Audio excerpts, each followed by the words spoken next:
Shalom, umat yang dikasihi oleh Tuhan. Selamat berjumpa kembali dalam kasih dan damai sejahtera Kristus. Pada pertemuan sebelumnya, saya telah menyampaikan suatu renungan dengan tema menanti bukan berarti pasif. Sebagian message-nya adalah bagaimana kita menanti sesuatu tanpa merasa bosan atau menjemukan, yaitu apabila kita memahami dan meyakini hal yang kita nantikan adalah hal yang sangat penting, sangat berguna, dan sangat menentukan bagi kehidupan kita. Itulah yang dilakukan para rasul. Mereka menantikan kedatangan Roh Kudus tanpa jemu dan tanpa bosan. Karena mereka sadar, mereka yakin betapa pentingnya dan betapa menentukan kuasa Roh Kudus untuk menyertai mereka menjalankan tugas mereka sebagai rasul untuk memberitakan Injil. Menghadapi berbagai tantangan, hambatan, dan ancaman, Roh Kudus itu akan menyertai, memberikan hikmat, kemampuan yang dibutuhkan, dan perlindungan bagi mereka. Saudara, pentingnya peranan Roh Kudus ini tidak hanya berlaku bagi para rasul pada zaman dahulu, tetapi juga untuk semua umat Tuhan di segala tempat dan di segala zaman. Inilah yang disampaikan oleh Kristus kepada kita, betapa pentingnya peranan Roh Kudus bagi orang yang percaya kepadanya di dalam kitab Injil Yohanes pasal 14. Ayat 15 sampai dengan 17. Jikalau kamu mengasihi aku, kamu akan menuruti segala perintahku. Aku akan minta kepada Bapa dan ia akan memberikan kepadamu seorang penolong yang lain, supaya ia menyertai kamu selama-lamanya, yaitu Roh kebenaran. Dunia tidak dapat menerima dia, sebab dunia tidak melihat dia dan tidak mengenal dia, tetapi kamu mengenal dia, sebab ia menyertai kamu dan akan diam di dalam kamu. Selain ayat ini juga disampaikan Roh Kudus yang dalam bahasa Yunani adalah Parakletos, diutarakan pada ayat 26. Tetapi penghibur yaitu Roh Kudus yang akan diutus oleh Bapa dalam namaku, Dialah yang akan mengajarkan segala sesuatu kepadamu dan akan mengingatkan kamu akan semua yang telah kukatakan kepadamu. Saudara, penolong yang dimaksudkan di sini bukanlah penolong berupa manusia. Sudah jelas di dalam ayat tadi itu, yang dimaksudkan adalah Roh kebenaran. Yang dimaksudkan adalah Roh Kudus itu sendiri. Dan apa yang dijanjikan oleh Tuhan, datangnya Roh Kudus itu, bagaimana perannya sesuai dengan gelar yang diberikan kepada Roh Kudus. Kalau diberi gelar sebagai penolong, itu berarti memberikan pertolongan, mengingat umat Tuhan seringkali hidup dalam berbagai masalah, pergumulan, tantangan, dan ancaman. Hanya dengan kuasa dan pertolongan Roh Kudus, maka semua masalah dan pergumulan itu niscaya dapat diatasi. Itu berarti Tuhan Yesus dengan menjanjikan Roh Kudus yang diutus oleh Bapa ini memberikan solusi dan antisipasi yang paling efektif, yang paling ajaib di dalam kehidupan umat percaya. Juga Roh Kudus akan memberikan penghiburan, karena dalam hidup ini kita acap kali berduka cita karena kehilangan orang yang kita sayangi, kehilangan hal-hal yang berharga, ataupun ketika kita dikucilkan dan dibenci oleh manusia dengan sewenang-wenang. Roh Kudus akan datang kepada kita dalam nama Tuhan untuk mengatasi segala kedukaan di dalam diri kita, dan juga akan mengingatkan berbagai pernyataan firman Tuhan yang acap kali kita lupakan karena faktor kelemahan kita berupa kebiasaan lupa. Karena itulah Roh Kudus akan mengingatkan kita juga semua firman yang sudah disampaikan kepada kita. Saudara yang saya kasih di dalam Tuhan, besok hari Minggu tanggal 31 Mei bersama dengan umat Tuhan di segala tempat kita akan merayakan turunnya Roh Kudus, yaitu hari Pentakosta. Tentu saja kita merayakan bukan hanya sebagai dengan cara ritual, tetapi bagaimana kita merayakan Roh Kudus itu juga hadir dan berkarya dalam kehidupan kita. Bagaimana kita juga merindukan, bagaimana kita juga mempunyai pengalaman Roh Kudus itu menolong, Roh Kudus menyertai kita, Roh Kudus memberikan penghiburan kepada kita. Sebelum nanti Bapak Ibu Saudara melakukan doa bersama dengan keluarga, ada baiknya men-sharingkan pengalaman bagaimana hidup dalam pimpinan dan penyertaan Roh Kudus.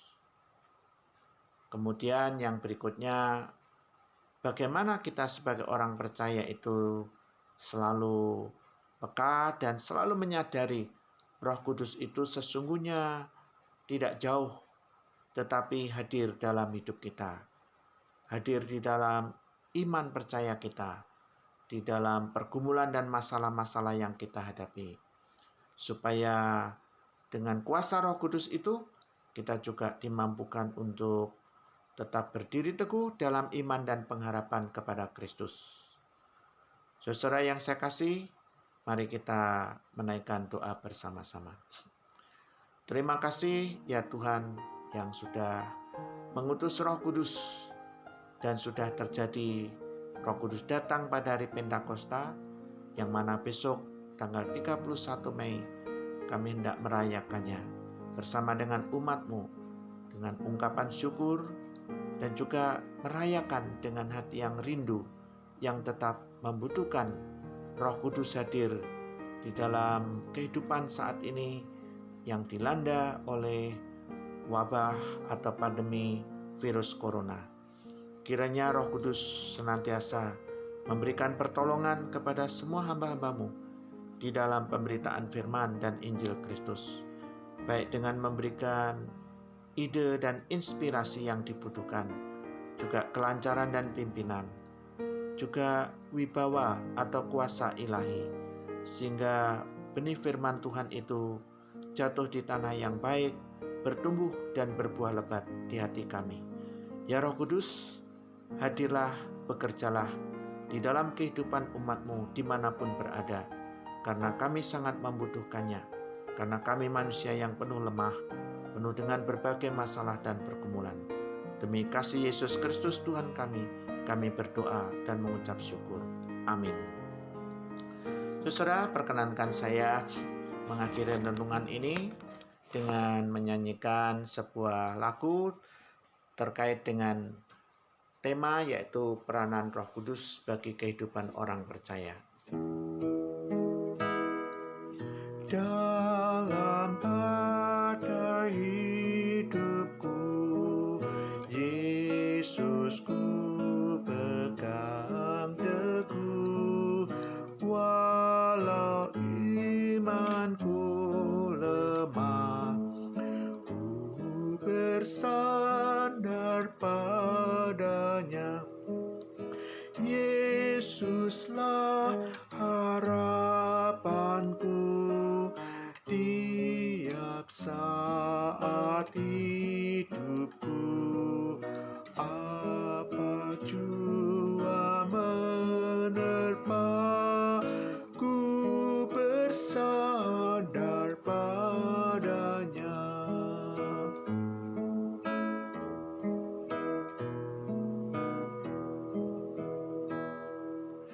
Roh Kudus bersinar terang, maka hatiku senang, amanku dipimpinnya, ku bersandar padanya. Yesuslah harapanku, tiap saat hidupku, apa jua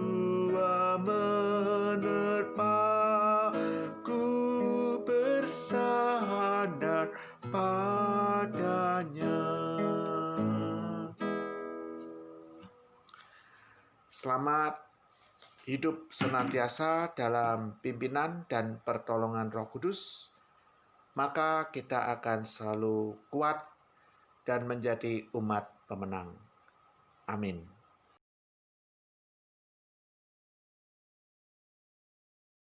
Salam sejahtera untuk seluruh jemaat dan simpatisan GKI Cikarang.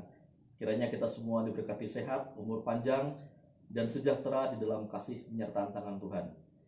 Saya akan menyampaikan beberapa warta lisan sebagai berikut. Informasi yang pertama, mengacu pada surat pastoral 4 BPMS GKI berkaitan dengan pandemi COVID-19, bahwa kebaktian umum hari Minggu, kebaktian sekolah Minggu, kebaktian tunas remaja, dan kebaktian remaja yang biasa dilaksanakan di gedung gereja ditiadakan sampai dengan tanggal 28 Juni 2020. Peniadaan kebaktian ini juga berlaku untuk pos jemaat Citra Indah City dan Persekutuan GKI di wilayah Karawang. Kami menghimbau kepada anggota jemaat dan simpatisan untuk dapat mengikuti ibadah hari Minggu secara online. Dan kami juga menghimbau bahwa seluruh aktivitas jemaat yang bertempat di gedung gereja ataupun di wilayah untuk dapat ditiadakan sampai dengan tanggal 28 Juni 2020. Informasi selanjutnya, dalam rangka merayakan Hari Pentakosta yang akan dilaksanakan tanggal 31 Mei 2020, maka sesuai dengan arahan GKI Sinwil Jawa Barat, bahwa umat yang mengikuti ibadah online atau mengikuti ibadah keluarga dihimbau untuk menggunakan baju bernuansa merah atau menggunakan baju daerah saat mengikuti ibadah Pentakosta secara online pada tanggal 31 Mei 2020. Karena di akhir ibadah, umat dipersilahkan untuk mengabadikan foto keluarga, foto seluruh anggota keluarga yang menggunakan baju bernuansa merah atau menggunakan baju daerah masing-masing, dan kemudian foto keluarga tersebut dikirimkan ke tata usaha gereja melalui email gki-cikarang2014@gmail.com. Informasi selanjutnya, persembahan tahunan. Persembahan tahunan yang biasanya anggota jemaat dan simpatisan berikan pada saat ibadah Pentakosta melalui prosesi unduh-unduh, maka kali ini persembahan tahunan dapat diberikan melalui proses transfer ke rekening gereja melalui Sinode GKI Cikarang, Bank CIMB Niaga dengan nomor rekening 800-108-016-000 dengan menuliskan persembahan tahunan. Adapun persembahan tahunan ini dapat jemaat dan simpatisan berikan mulai tanggal 31 Mei 2020 sampai dengan tanggal 7 Juni 2020. Atau jemaat dan simpatisan dapat memasukkannya ke dalam amplop tertutup dan bertuliskan persembahan tahunan yang akan diserahkan pada saat pertama kali beribadah di gedung gereja setelah berakhirnya masa pandemi COVID-19. Informasi yang terakhir, kami menghimbau agar anggota jemaat dan simpatisan untuk tetap menjaga kesehatan baik secara pribadi dan keluarga dengan melakukan pola hidup bersih dan sehat, serta mematuhi protokol pencegahan COVID-19 dari instansi kesehatan yang terkait, serta secara konsisten menerapkan social distancing dan physical distancing untuk membantu memutus mata rantai penyebaran COVID-19. Untuk lebih jelasnya, Bapak Ibu dapat melihat informasi yang ada di dalam warta jemaat secara online. Demikian informasi yang dapat saya sampaikan. Atas perhatian dan kerjasamanya diucapkan banyak terima kasih. Tuhan Yesus memberkati.